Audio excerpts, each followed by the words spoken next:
급하게 좀 영상을 찍게 됐습니다. 어느 때보다 사실 대표팀의 이번 아시안컵 우승을 응원하는 데 있어서 좋지 않은 뉴스가 있어서 성주현과 급하게 좀 소식을 전해드리려고 하고요.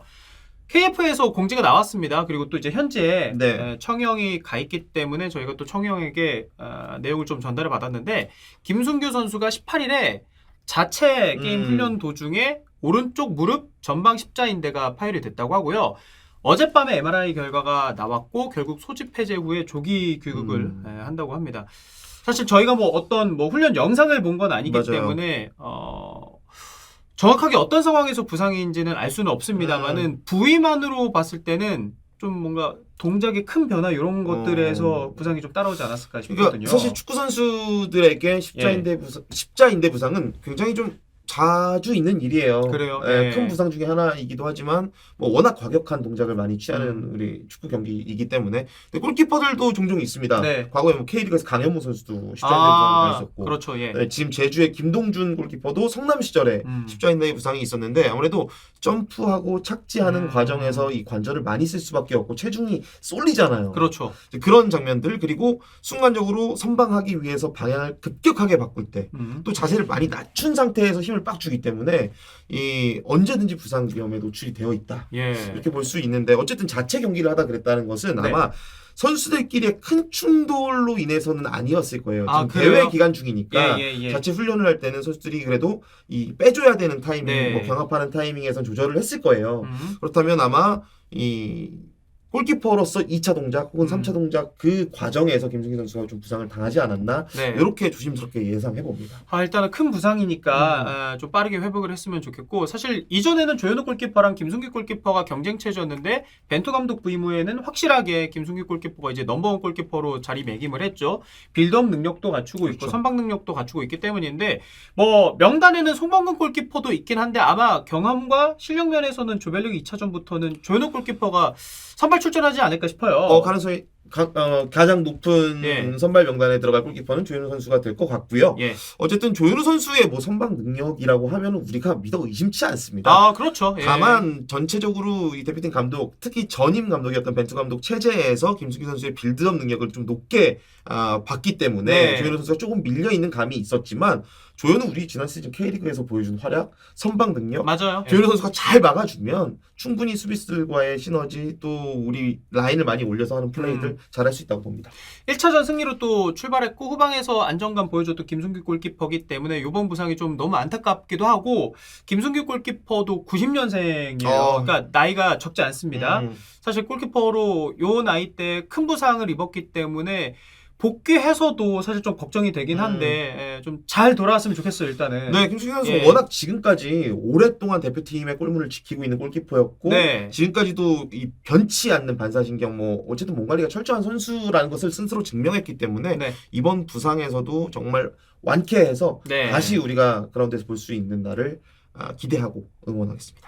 남은 선수들도 이제 동요하지 않고 저희도 계속 응원할 테니까 좋은 모습 보여줬으면 좋겠고, 김승규 선수는 빠르게 회복을 해가지고 다시 그라운드로 정말 빠르게 또 돌아오길 응원하도록 하겠습니다. 아시안컵 조별리그 2연승 도전 대한민국 대 요르단, TVN 스포츠.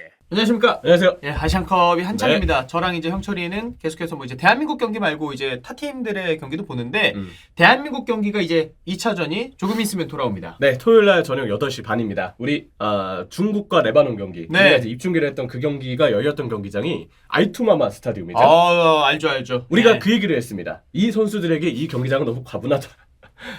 카타르 경기장 진짜 좋아. 잔디도 진짜 좋고. 그래. 근데 레바논과 중국의 경기 레벨은 사실 거기에 미치지 못했거든요. 하지만 우리는 이 경기장 알투마마 스타디움에서 동일하게 펼치는데 잔디에 걸맞는 좋은 경기력을 우리 선수들이 보여줄 거라고 믿겠습니다. 지금까지 1차전밖에 안 치러졌기 때문에 대한민국도 바레인과의 경기에서의 경기력, 요르단도 말레이시아전에서의 경기력, 요거밖에 못 보긴 했어요. 본선에서는 지금. 근데 2조에서는 확실히 대한민국 1위, 그 다음 요르단?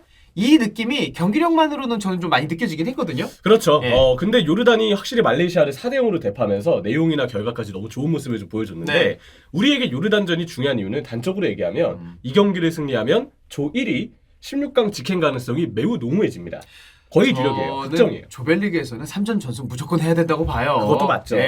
우리는 당연히 3전 전승이 당연히 걸맞는 결과라고 생각을 하는데 네. 보면은 요르단이 일단 4대 0으로 말레이시아를 대파했기 때문에 골득실이 앞서서 지금 1위고요. 우리나라가 2위입니다. 네. 현재 1, 2위 팀들 간의 경기이기 때문에 역시 이 경기를 이김으로써 우리가 토너먼트 일정까지 조금 네. 더 여유 있는 일정을 받아들이기 위해서는 당연히 조 1위로 마치는 것이 중요하고요. 네. 요르단을 꼭 꺾어주기를 기대하겠습니다. 그 요르단 제가 말레이시아전 보면서 느낀 게 요르단 공격력이 꽤 괜찮은 것 같던데요. 공격력이 좋죠. 예. 예, 요르단이 사실 바레인과 비교했을 때 예. 수비는 뭐 그렇다 치더라도 공격만큼은 요르단이 바레인보다 확실히 더 우위라고 평가를 할 수 있습니다. 네. 제가 보기에도 이 팀은 크랙의 존재가 확실히 좀 느껴지는데 예. 이 오른쪽 측면 공격수에 있는 요르단 살라. 네. 예, 요즘에 좀 주가가 올라가고 있죠. 무사 알타마디 선수. 요르단에서 인기 엄청 많대요. 예, 예. 요르단에서 정말 찾아보기 힘들었던 역대 최초의 예. 요르단 유럽파기 때문에 어.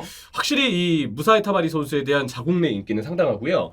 리그왕에서도 요즘의 폼이 8월보다 조금 떨어지긴 했지만 네. 몽펠리에 가고 나서 8월 한 달 동안 공격 포인트도 꽤 많이 쌓았고 인상을 남겼던 기간이 있었어요. 그래서 무사 알타마디 선수는 지금 요르단 공격의 절반을 책임지는 선수라고 해도 결코 과언이 아니겠습니다. 그럼 스타일이 어때요, 이 선수가? 빠른 발을 일단 가졌고요. 예. 드리블의 강점이 뛰어납니다. 그래서 일단 공을 가졌을 때 민첩한 몸놀림으로 상대 앞에 있는 수비수를 1대1 상황에서 제쳐내는 데 굉장히 능한 모습을 좀 보여주고 예. 측면에 타고 가는 플레이를 통해서 예. 오른발, 뭐 공격 마무리 상황, 기회 창출까지 확실히 알타마리를 중심으로 예. 요르단의 공격이 좀 이루어진다고 보면 될 것 같습니다. 이 선수가 왼쪽 윙이에요, 오른쪽 윙이에요? 오른쪽 윙이에요. 오른쪽 윙이면 네. 아무래도 우리는 좀 약점이라고 봐야죠. 왼쪽 네. 풀백. 예. 왼쪽 풀백과 마주하게 되는데 개인 기량이 있어 보이는데 우리 좀 막을 수 있을까요? 물론 그 뒤에 김민재 선수도 있고 김승규 선수도 있긴 해요. 근데 좀 조심해야 될 부분은 맞아요. 예. 왜냐면 이제 어쨌든 이 당장 우리의 왼쪽 풀백 쪽에서 이라크전도 그렇고 네. 바레인전도 그렇고 왼쪽 뒷공간을 우리가 내주는 빈도가 많았기 때문에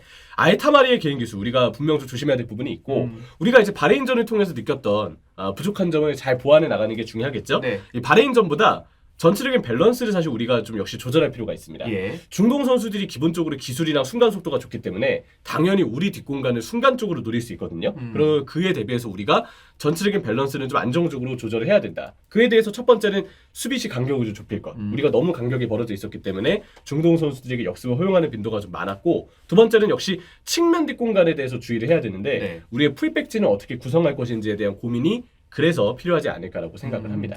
아무래도 요 경기도 바레인전과 마찬가지로 초반 10분에서 20분은 생각보다 풀어가는데 어려움을 겪을 수 있고 네. 그 과정에서 공을 잃어버렸을 때는 오히려 우리가 역습을 몇 차례 좀 상대에게 줄 수도 있고 허용할 그렇죠. 수도 있고 네. 그래도 우리가 선제골을 넣음으로써 경기를 좀 유리하게 풀어나갈 수 있는 어떤 경우를 만들기를 좀 바라겠고요. 그래 무조건 선취골이야. 제일 선취골 중요해요. 넣으면 그래도 덜 걱정되거든. 그렇죠. 예. 예. 요르단 감독 후세인 아무타가 이제 인터뷰를 통해서 네. 말레이시아를 크게 이겨서 지금 자신감이 많이 올라갔고 한국전이 어렵겠지만 불가능은 없다. 네. 모두가 한국승을 예상하겠지만 집중해서 노력해서 가능성이 있다라는 좀 인터뷰를 남겼고요. 요르단에게 또 주목해야 될 선수는 역시 이번 또 첫 번째 경기 말레이시아전에서 골을 넣었던 왼쪽 윙백 알마르디 선수. 아 그래요. 이 선수도 예. 가마차기나 순간 중앙으로 들어왔을 예. 때 공격 가담이 괜찮아서 왼쪽은 알마르디, 예. 오른쪽은 알타마리 이렇게 좌우 측면에 기술 좋은 선수들을 우리가 경계할 필요가 있을 것 같습니다. 네.